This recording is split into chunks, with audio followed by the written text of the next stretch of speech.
মিডিয়াতে এই পর্যন্ত আসতে বলেন এখানে একটু মিডিয়া আসতে হবে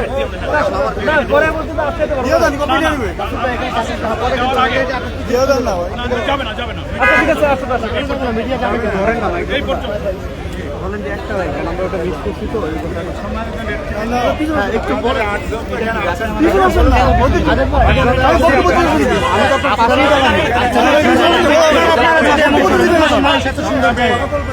আপনিও পিছনে মিডিয়ার বন্ধুগণ এবং সরকারের দায়িত্বরত কর্মকর্তাবৃন্দ, আপনারা জানেন যে আমরা স্মারকলিপি দিতে এসেছি। স্মারকলিপি যে দফাগুলো দাবিগুলো বক্তব্যগুলো আছে এখন জাতির উদ্দেশ্যে এটা আমরা পেশ করব।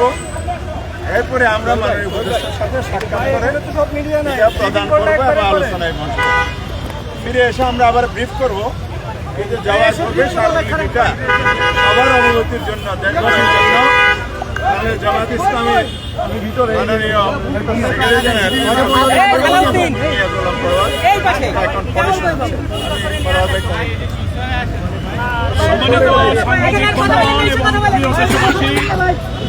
আসসালামু আলাইকুম ওয়া রাহমাতুল্লাহি ওয়া বারাকাতুহু।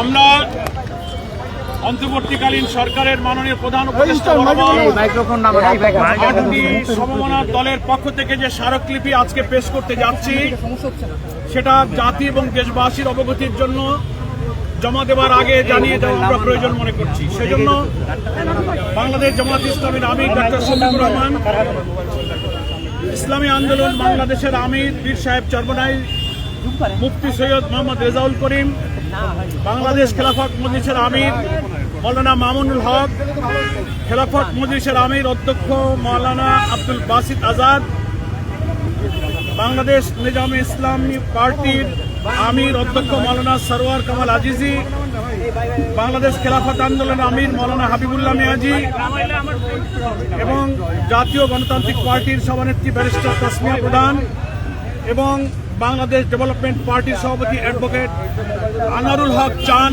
এই 8 জনের স্বাক্ষরিত যে স্মারকলিপিটা আমরা প্রধান উপদেষ্টার কাছে পেশ করছি সেটাই আপনাদের অবগতির জন্য আমি পেশ করছি। মাননীয় প্রধান উপদেষ্টা, আসসালামু আলাইকুম ওয়া রাহমাতুল্লাহ। 2024 সালের জুলাই আগস্ট মাসের সফল গণ অভ্যুত্থানের পর জনগণের অভিপ্রায় ও জাতীয় ঐক্যমতের ভিত্তিতে আপনার নেতৃত্বে অন্তর্বর্তী সরকার গঠিত হয়েছে। অন্তর্বর্তী সরকার দায়িত্ব গ্রহণের পর রাষ্ট্রের প্রয়োজনকে সামনে রেখে জনগণের প্রত্যাশা পূরণের লক্ষ্যে গণহত্যার বিচার, রাষ্ট্র সংস্কার ও স্বৈরাচার ফিরে আসার সকল পথ রুদ্ধ করার প্রত্যয় নিয়ে কাজ শুরু করেন। জাতির প্রত্যাশার আলোকে আপনার বরিষ্ঠ নেতৃত্বে পরিচালিত বর্তমান সরকার দেশে গণতন্ত্র, মানবাধিকার ও ন্যায় বিচার প্রতিষ্ঠার জন্য নিরলসভাবে প্রচেষ্টা চালিয়ে যাচ্ছে। এই লক্ষ্যে গঠিত হয় বিভিন্ন সংস্কার কমিশন। কমিশনগুলোর সুপারিশের ভিত্তিতে জাতীয় ঐক্যমত্য কমিশন 166টি প্রস্তাবের ভিত্তিতে রাজনৈতিক দলসমূহের সাথে আলোচনায় মিলিত হন। দীর্ঘ আলোচনার পর 84টি প্রস্তাব সিদ্ধান্ত আকারে গৃহীত হয়।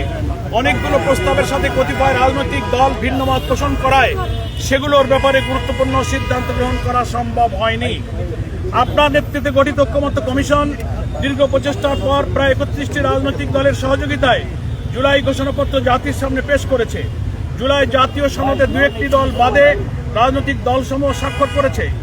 জুলাই জাতীয় সনদ বাস্তবায়নের পন্থা সম্পর্কে সরকার ও রাজনৈতিক দলসমূহের পক্ষ থেকে বিশেষজ্ঞদের কাছ থেকে আইনি মতামত গ্রহণ করা হয়েছে। অবিলম্বে জুলাই সনদ বাস্তবায়ন আদেশ জারি করা এবং জাতীয় নির্বাচনের পূর্বে গণভোটের তারিখ ঘোষণা করা প্রয়োজন। এই মর্মে ঐক্যমত্য কমিশনের পক্ষ থেকে সরকারের কাছে জুলাই সনদের সুপারিশ সমূহ পেশ করা হয়েছে। পেশকৃত জুলাই জাতীয় সনদ বাস্তবায়নের ইস্যুতে প্রধান রাজনৈতিক দলসমূহের মধ্যে ভিন্ন মত সৃষ্টি হয়েছে, যা নিরসনের দায়িত্ব কমিশনের পক্ষ থেকে সরকারের উপরই অর্পণ করা হয়েছে।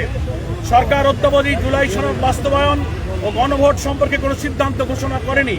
আমরা আন্দোলনরত দলসমূহের পক্ষ থেকে মনে করি অবিলম্বে জুলাই সনদ বাস্তবায়ন আদেশ জারি এবং জাতীয় নির্বাচনের পূর্বে গণভোটের তারিখ ঘোষণা করা জরুরি হয়ে পড়েছে। ইতিপূর্বে আমরা আগামী ফেব্রুয়ারিতে একটি অবাধ, সুষ্ঠু ও গ্রহণযোগ্য নির্বাচন অনুষ্ঠানের লক্ষ্যে 5 দফা গণদাবিতে নিয়মতান্ত্রিকভাবে আন্দোলনের কর্মসূচি পালন করেছি। দেশের জনগণ এ দাবির প্রতি ব্যাপক সমর্থন দিয়ে রাজপথের আন্দোলনে সামিল হয়েছে। রাজনৈতিক এই সংকট নিরসনে সরকারের সকল উদ্যোগকে সফল করার জন্য আমরা প্রস্তুত আছি। এমত অবস্থায় জুলাই সনদের আইনি ভিত্তি প্রদানের লক্ষ্যে জুলাই সনদ বাস্তবায়ন আদেশ জারি করে আগামী ফেব্রুয়ারিতে জাতীয় নির্বাচনের পূর্বে গণভোটের তারিখ ঘোষণা করার জন্য আমরা আপনার প্রতি আহ্বান জানাচ্ছি। আল্লাহ তাআলা আপনাকে সুস্বাস্থ্য, দীর্ঘায়ু ও দৃঢ় নেতৃত্ব দানের ক্ষমতা প্রদান করুন, এই দোয়া করি। 8 জন দলের প্রধানের স্বাক্ষর এই স্মারকলিপিতে আছে, এটাই আমরা আজকে প্রধান উপদেষ্টার কাছে পেশ করব। আচ্ছা পরার ভাই, একটা জিনিস ছিল, রাজনৈতিক দলগুলোর উপর সরকার যে দায়িত্ব দিয়েছিল 1 সপ্তাহ সময়, আপনারা কি সেই আলোচনার ব্যাপারে কি কোনো অগ্রগতি আছে? সেটা তো জানতে পারবেন, উভয় পক্ষের রেসপন্স আসলে, বসার পরিবেশ হলে আমরা তো প্রস্তুত আছি। এটা আমরা মিডিয়াতেও বলেছি। আমাদের দলের পক্ষ থেকে সরকারের আবেদনের আগে আমরাই আবেদন করেছি যে we are ready to talk, আমরা বসতে রাজি। বিএনপি সহ গুরুত্বপূর্ণ রাজনৈতিক দলের সাথে বসার প্রস্তাব আমরাই আগে দিয়েছি। ফলে আমরা ওয়েট করছি, আমরা রেসপন্স পেলে আমরা বসবো। আপনাকে মনে হয় সমাধান করতে পারবেন রাজনৈতিক দলগুলো? আমরা আশাবাদী। এবং জাতীয় নির্বাচনের আগে এই গণভোট আপনারা আগে থেকে বলে এসেছিলেন যে গণভোটকে আগে করতে হবে, এবং এটি বড় সংকট তৈরি করবে কিনা, যেহেতু বলেছিলেন প্রধান উপদেষ্টা বলেছিলেন নির্বাচন না হলে বড় সংকটের দিকে দেশ যেতে পারে। আপনি মনে করেন কিনা নির্বাচনের আগে এই পরিস্থিতিগুলো বড় সংকটের দিকে দেশকে নিয়ে যাবে? নির্বাচন সুষ্ঠু হওয়ার জন্যই গণভোট, গণভোট না হলেই বরং মূল জাতীয় নির্বাচন সংকটে পড়ে যাবে। ধন্যবাদ, ধন্যবাদ, ধন্যবাদ। আসেন আমাদের আতিথ্যবৃন্দ আসেন। আমাদের দলীয় প্রতিনিধিরা শুধু আসেন।